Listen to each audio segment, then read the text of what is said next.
What's up, guys? So today I'm going to give you a quick overview of how I made this chicken plucker.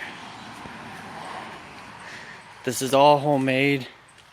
It probably cost me in total $50 just because I got most of it from scrap. So we'll start with the barrel. You could get these almost anywhere. I went behind a car dealership, and this was an old soap container. They just had a ton of these sitting out, so they let me take it for free. And what you do is you drill these holes however much you want them and put through the nipples. And those you get on Amazon. That was something I had to buy. I forget how much it was. And then in the bucket, it has this plate with more nipples. And this is all bolted onto the shaft. The plate, I just got scrap steel and just cut it out with a torch and then cut all the holes. The frame, this is actually an old grill. I just welded it together. Same with all the other steel. I just welded piece by piece. I did have to buy the bearings. You need bearings. And I had to buy this in the shaft. Just because that's so precise. If it's off just a little bit, it's going to vibrate like crazy. And then I got the motor for free. That was just a scrap motor. It still works though. So how this works is this bottom plate spins and there's all the nipples attached to it. That flings the bird around, hits all these. And then underneath, the shaft comes through the bottom, it's bolted onto the plate. Then it goes to one bearing, down to the wheel, and then a bottom bearing. If you don't put two bearings on, it's going to rotate like crazy and snap everything. You need a bearing above and below. So that comes down. This, I just, nothing is perfect here. I just started welding metal together to make the frame and make it all custom. If you can, make the bearings removable because those will go bad with all the water and stuff.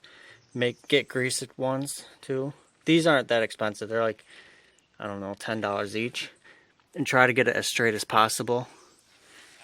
And then it's driven by, this is just a, let's see, Dayton 1/3 horsepower. I think it's for furnaces.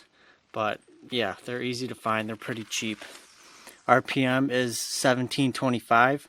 So you need to gear it down by getting a bigger pulley like this. This slows it down quite a bit. And then I mounted it to this plate, and this is all adjustable. So if the belt gets loose, I could pull it out or rotate it side to side. Because it was difficult to get this perfectly lined up. It's not perfect, but it's close enough that it doesn't vibrate anymore. Then just goes to the belt. For the belt, I just bought a belt and then found or just made this frame to fit the belt because I don't know, it's hard to find everything perfect. That's an overview. It definitely doesn't need to be as tall. A lot of people cut them right here. It would work. Honestly, I didn't think about it till after it was done. So as you can see, it's basically just thrown together. But it works fantastically. So one thing that I learned the hard way, try to make your legs either thin rod like I did or pointed somehow, just so they could stick in the ground a little bit. Because this thing, once you throw a chicken in, it really throws the balance off. You need it to stick into the ground just a little bit to keep it from flipping over, or if you have somebody to hold it, but I always do it myself, so it's difficult. Another thing, I would wire in a switch if you could, because it's really difficult to throw the chicken in and then when it's done to unplug it and there's water everywhere. It's just easier to get a switch so you don't have to unplug it.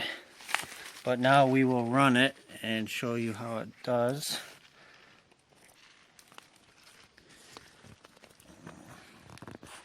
A lot harder said than done. There we go. Oh, it's running. It has a little bit of a knock to it. Nothing's perfect, but it's relatively smooth. It's quiet.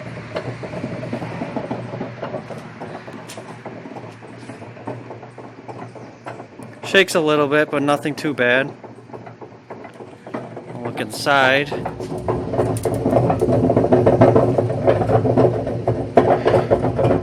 Yeah, so that's pretty much it, and it definitely flings this around the chickens pretty good, and it cleans them off about 30 seconds. You do need to pre-soak them though, like dip them in the hot water to get the feathers off, and then throw them in here. Yeah, that's how it is. If you're processing a lot of chickens, I highly recommend building this.